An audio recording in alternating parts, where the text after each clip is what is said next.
Tentant humilier la pauvre fille, il ne s'attendait pas à ce qui se passerait à la fin.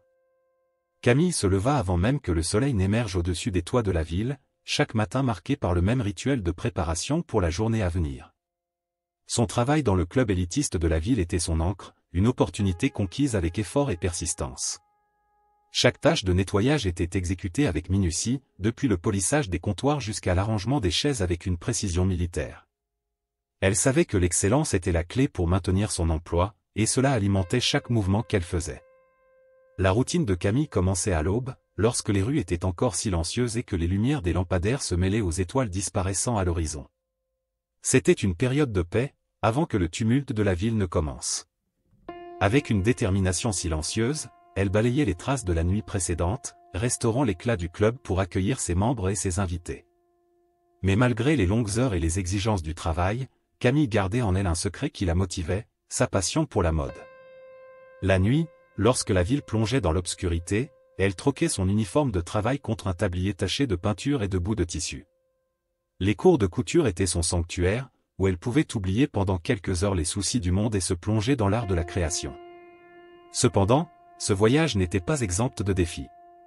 Alors qu'elle apprenait les secrets de la couture, Camille affrontait des nuits où la fatigue menaçait de la dominer. Sur sa petite table de travail, éclairée seulement par la faible lueur d'une lampe, elle cousait avec des doigts fatigués et des yeux lourds. Mais chaque point, chaque pli de tissu, était un pas vers son rêve. Lors d'une nuit particulièrement épuisante, Camille se trouva luttant pour garder les yeux ouverts alors qu'elle essayait de terminer une robe délicate. Ses doigts, engourdis par la fatigue, continuaient de commettre de petites erreurs. La frustration et l'épuisement menaçaient de la submerger lorsqu'une voix douce la fit lever les yeux. « Camille, ça va ?» demanda Antoine, son professeur de couture, une inquiétude évidente dans ses yeux. Camille força un sourire fatigué. « Ça va, juste un peu fatigué. » Pierre approcha et posa une main réconfortante sur son épaule. « Tu te donnes trop. Souviens-toi, même les meilleurs artistes ont besoin de repos. Pourquoi ne pas finir cela demain ?» Elle hésita un moment, mais la sagesse dans les paroles de Pierre la convainquit. Avec un soupir de soulagement, Camille ferma sa trousse de couture et rassembla les tissus. « Tu as raison. Demain sera un nouveau jour. » En quittant l'atelier de couture cette nuit-là, Camille sentit un poids se soulever de ses épaules. Malgré la fatigue persistante, il y avait une flamme de détermination qui brûlait en elle, nourrie par les conseils doux de Antoine. Elle savait que, avec patience et persévérance, son amour pour la mode l'amènerait à des endroits qu'elle n'avait jamais imaginés. Et ainsi, pendant que la ville dormait et que le club resplendissait sous le soleil du matin, Camille poursuivait son voyage. Chaque jour était une opportunité de grandir, d'apprendre et de se rapprocher un peu plus de ses rêves. Car pour elle, le vrai triomphe résidait non seulement dans la destination finale, mais dans le voyage qu'il y menait. Dans l'appartement tranquille que Camille appelait chez elle, les murs étaient témoins des rituels quotidiens d'une vie partagée entre mère et fille. Marie, avec sa force silencieuse, était le pilier de la famille. Ses journées commençaient encore plus tôt que celles de Camille, alors qu'elle se préparait pour son quart de travail de femme de ménage à l'hôpital de la ville. Malgré la fatigue qui s'accumulait sur ses épaules, elle faisait face à chaque défi avec dignité et détermination, sachant que chaque coup de balai la rapprochait un peu plus d'un avenir meilleur pour sa fille. Pendant ce temps, Camille menait sa propre bataille au club élitiste, où les éclats et les sourires cachaient souvent la rudesse derrière la courtoisie. Mais à la fin de la journée, mère et fille se retrouvaient dans leur modeste appartement, partageant des repas simples et des sourires fatigués. Elles formaient une équipe unie, affrontant ensemble les défis financiers que la vie leur présentait. Cependant, malgré leur proximité, un voile de mystère enveloppait l'identité du père de Camille. Marie gardait ce secret comme un trésor fragile, le maintenant verrouillé dans un coffre-fort au plus profond de son âme. Toute mention du sujet était accueillie par un lourd silence, une barrière infranchissable qui laissait Camille intriguée et parfois blessée. Dans une nuit paisible, alors que mère et fille partageaient un repas simple à la douce lumière de la cuisine, Camille décida d'aborder le sujet une fois de plus. Ses yeux cherchaient ceux de Marie, recherchant des réponses qui lui échappaient depuis longtemps. « Maman » commença-t-elle hésitante, « je sais que nous n'avons jamais parlé de ça, mais, qui est mon père ?» La fourchette de Marie se figea dans les airs, une lueur de douleur traversant ses yeux avant qu'elle ne reprenne contenance. « Camille, ma chérie, ce n'est pas le moment pour ces questions. » La jeune femme baissa les yeux, un mélange de frustration et de tristesse pesant sur son cœur. « Mais maman, je veux juste comprendre. Pourquoi ne m'as-tu jamais rien dit ?» Marie soupira. La réponse de sa mère ne fit qu'accroître la curiosité de Camille, la laissant avec plus de questions que de réponses. Mais, par respect pour la douleur silencieuse de Marie, elle décida de laisser de côté le sujet, du moins pour le moment. Alors que la nuit avançait et que l'appartement plongeait dans un silence réconfortant, Camille se retrouva perdue dans ses pensées sur ses origines. Elle désirait ardemment comprendre les pièces manquantes de son histoire, mais craignait aussi ce qu'elle pourrait découvrir. Ainsi, entre les coutures délicates de ses robes et les murmures doux de la ville endormie, Camille naviguait entre les mondes connus et inconnus, où le passé s'entremêlait au présent, formant un tissu complexe d'identité et d'héritage. Et tandis que le soleil se couchait sur les toits de la ville, elle savait que la recherche de ses racines n'était que le début d'un voyage passionnant vers la découverte de soi. Dans le labyrinthe des couloirs impeccablement décorés du club, Camille faisait face à des défis qui testaient non seulement son habileté au nettoyage, mais aussi sa patience et sa résilience. Tout en faisant face à des clients exigeants et imposants, elle était également confrontée à de jeunes imprudents, dont les plaisanteries enfantines franchissaient souvent la ligne du manque de respect. Parmi ces jeunes, se démarquait un groupe de cousins, dont la présence au club était marquée par des rires bruyants et des taquineries incessantes. Ils semblaient prendre plaisir à provoquer Camille, testant les limites de sa patience avec leurs blagues et leurs commentaires insensibles. Cependant, au milieu de ce tourbillon de chaos, il y avait un rayon de lumière appelé Louis. Contrairement aux autres cousins, il ne participait pas aux provocations dirigées contre Camille. Au contraire, il faisait preuve d'une considération et d'une courtoisie inhabituelles, essayant souvent de contenir les taquineries des autres. Au cours d'un après-midi particulièrement agité, alors que Camille tentait désespérément de nettoyer une table avant l'arrivée d'un groupe de membres importants, les cousins commencèrent à lui lancer de petits morceaux de papier, riant bruyamment tandis qu'elle luttait pour garder son calme. Au milieu de la confusion, c'était Louis qui s'approchait, un regard d'inquiétude dans ses yeux. « Désolé pour eux, Camille, dit-il, sa voix douce contrastant avec le vacarme autour d'eux. Ils n'ont pas conscience de l'impact de leur plaisanterie. » Camille le regarda, surprise par ce geste inattendu de gentillesse. « Merci, Louis. J'apprécie. » Il lui offrit un sourire réconfortant avant de se tourner pour réprimander les cousins, sa voix ferme et autoritaire. « Ça suffit, les gars. Vous dépassez les limites. » L'intervention de Louis eut son effet, et les cousins se retirèrent, honteux de leur comportement. Alors qu'ils se dispersaient, Camille sentit une chaleur réconfortante envahir sa poitrine, reconnaissante pour l'amitié improbable qui s'était nouée entre eux. Au fil des jours, l'amitié entre Camille et Louis a fleuri, dépassant les limites du club. Ils partageaient des moments de rire et des conversations profondes, trouvant du réconfort l'un dans l'autre au milieu des turbulences de leur vie. Par une nuit tranquille, après la fermeture du club, alors que Camille se préparait à affronter une autre nuit de cours de couture, Louis apparut devant elle, tenant un petit paquet. « Qu'est-ce que c'est » demanda-t-elle, curieuse. Il sourit, tendant le paquet. « C'est un cadeau. J'espère que ça te plaira. » En ouvrant le paquet, Camille découvrit une belle paire de ciseaux de couture, étincelant à la faible lumière du club. Des larmes lui montèrent aux yeux alors qu'elle regardait Louis, incapable de trouver les mots pour exprimer sa gratitude. « Tu n'aurais pas dû » commença-t-elle, émue. Louis l'interrompit d'un sourire doux. « Je voulais. Tu le mérites. » À ce moment-là, en tenant le cadeau entre ses mains tremblantes, Camille sut que l'amitié qui avait fleuri entre eux était quelque chose de spécial. Et, avec Louis à ses côtés, elle se sentait plus forte et plus confiante pour affronter les défis que le destin lui réservait. Ensemble, ils étaient plus que des amis, ils étaient des alliés dans un voyage de découverte de soi et de croissance. Le soleil brillait haut dans le ciel bleu alors que le club UP prenait vie avec l'agitation d'une autre journée. Parmi les activités prévues, un match de tennis était sur le point de commencer, et les cousins, y compris Louis, étaient réunis sur le court, prêts à compétitionner. L'air était chargé d'excitation, mais il y avait aussi une tension palpable dans l'air, surtout quand l'un des cousins proposa un pari inhabituel. « Et si on pariait » suggéra-t-il, un sourire malicieux jouant sur ses lèvres. « Le perdant devra emmener Camille comme accompagnatrice à la fête d'anniversaire de mon grand-père. » La proposition fut accueillie par des murmures de surprise et d'excitation alors que les autres cousins considéraient l'idée.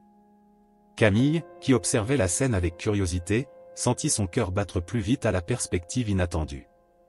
Alors que le match se déroulait sur le court, Camille peinait à contenir l'excitation qui bouillonnait en elle. L'idée d'être le pris dans un pari entre cousins la remplissait de papillons dans le ventre, mêlée à un sentiment de nervosité et d'anticipation. Enfin, après une lutte acharnée, le vainqueur fut déclaré, et avec lui vint la confirmation du pari. Camille irait à la fête d'anniversaire en tant qu'accompagnatrice du cousin victorieux, une perspective à la fois nerveuse et excitante. Dans les jours précédant la fête, Camille se retrouva plongée dans une préparation frénétique. Avec la même dévotion et la même passion qu'elle consacrait à la couture, elle commença à créer une robe éblouissante pour l'occasion. Des tissus luxueux glissaient sous ses doigts habiles, prenant forme sous sa direction attentive. Chaque point, chaque détail, était une expression de son art et de son propre voyage de découverte de soi. Alors que le jour de la fête approchait, Camille se consacrait également à se parer pour l'événement. Elle se plongea dans un rituel de soins de la peau et des cheveux, cherchant à perfectionner chaque aspect de son apparence pour la soirée spéciale. Chaque touche de maquillage, chaque onde soigneusement façonnée dans ses cheveux, était une expression de son excitation et de son anxiété. Quand vint enfin l'heure de se rendre à la fête, Camille se regarda dans le miroir, admirant le reflet de la femme confiante et éblouissante qui lui faisait face. Avec un sourire déterminé, elle prit sa robe soigneusement pliée et partit à la rencontre de son destin. Alors que les lumières de la ville éclairaient le chemin jusqu'à la maison du grand-père du cousin, Camille ressentait un mélange d'émotions palpiter dans sa poitrine. Elle était prête à affronter l'inconnu, à saisir l'opportunité qui se présentait à elle. Car, à ce moment-là, elle savait que chaque pas l'approchait non seulement de la fête, mais aussi d'une nouvelle page de son voyage de découverte de soi et d'aventure. Arrivée à la fête, Camille fut accueillie par une explosion de couleurs et de rires, tandis que la emplissait l'air. Elle se retrouva entourée d'étrangers, chacun semblant plus extravagant que l'autre. Mais parmi la foule, ses yeux rencontrèrent ceux de Louis, qui l'accueillit avec un sourire chaleureux. « Tu es resplendissante, dit-il en l'admirant. Camille rougit, flattée par le compliment. « Merci. Toi aussi, tu es plutôt pas mal. » Alors que les deux dansaient ensemble et riaient de blagues idiotes, Camille réalisa que cette soirée se révélait bien plus qu'un simple pari entre cousins. C'était une opportunité pour elle de se libérer des attentes et d'explorer de nouvelles possibilités. Et avec Louis à ses côtés, elle se sentait plus confiante que jamais pour affronter ce que l'avenir lui réservait.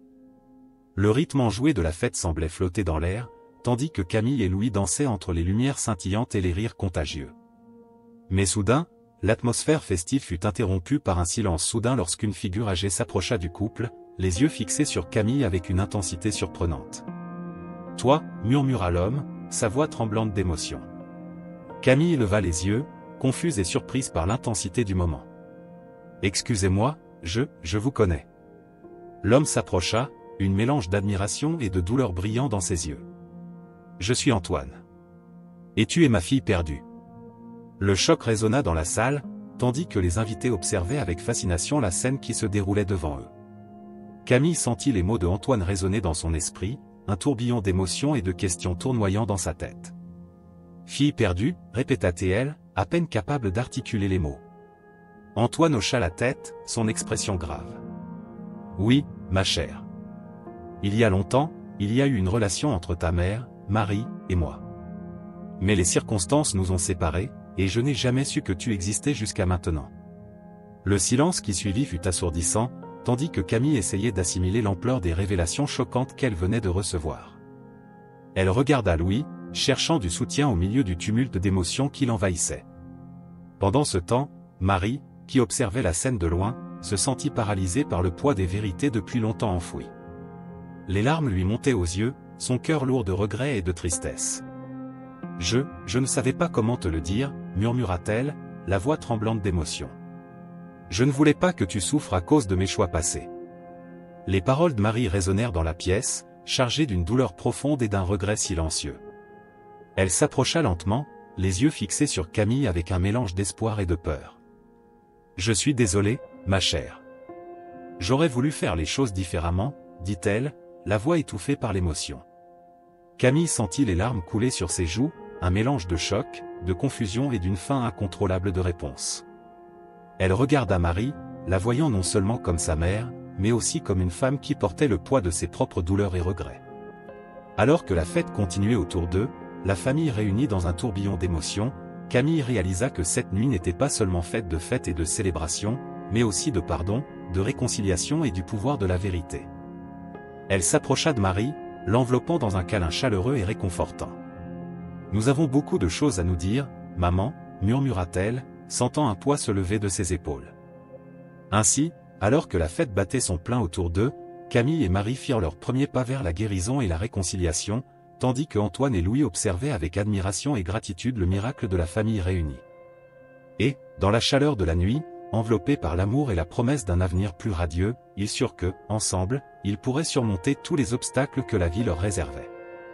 Alors que les dernières notes de s'évanouissaient dans l'air et que les invités commençaient à se disperser, la pièce devint un sanctuaire de silence chargé d'émotions. Là, au centre de ce moment de retrouvailles et de révélation, Camille et Antoine se serrèrent dans les bras, les larmes coulant librement en un témoignage d'amour et de pardon. « Tu m'as tellement manqué, papa » murmura Camille, la voix émue par l'émotion. Antoine la serra avec tendresse, une sensation de plénitude et de joie inondant son cœur. « Tu m'as aussi beaucoup manqué, ma fille. Plus que tu ne peux l'imaginer. » Tandis que la famille se rassemblait autour d'eux, les mots devinrent superflus, remplacés par la chaleur réconfortante de l'amour partagé. Marie, enlacée par Camille et Antoine, ressentit un profond soulagement, une paix qu'elle n'avait pas connue depuis des années. L'anniversaire de Antoine, qui avait commencé comme une simple célébration, se transforma en un moment marquant de l'histoire de la famille. Là, dans la chaleur de la réconciliation, ils virent le pouvoir rédempteur du pardon et de la compassion, construisant des ponts sur des décennies de séparation et de douleur.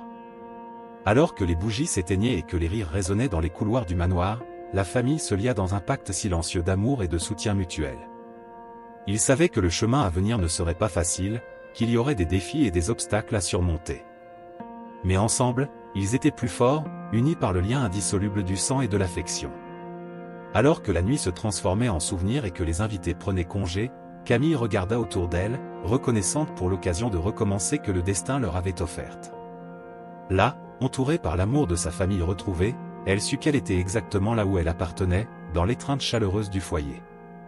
Alors que le soleil se levait sur les toits de la ville le lendemain matin, la famille de Antoine se réveilla pour un nouveau jour, un nouveau départ teinté des couleurs vives de l'espoir et du renouveau. Et, alors qu'ils faisaient face aux défis que l'avenir leur réservait, ils le feraient ensemble, avec courage, détermination et, surtout, amour. Ainsi, l'anniversaire de Antoine ne marqua pas seulement une occasion spéciale dans l'histoire de la famille, mais symbolisa aussi un nouveau chapitre dans leur vie, rempli de possibilités et de promesses. Ils étaient prêts à affronter tout ce que le destin leur réservait, car ils savaient que tant qu'ils seraient ensemble, rien ne pourrait ébranler le puissant lien qui les unissait. Avec cela, la famille se lança vers l'avenir avec un nouveau dessein, construisant sur les fondations du pardon et de la réconciliation. Et, alors que les jours se transformaient en semaines et les semaines en mois, ils cultivèrent un jardin d'amour et de compréhension, où les graines du passé trouvèrent des racines solides dans le présent, fleurissant dans un avenir prometteur.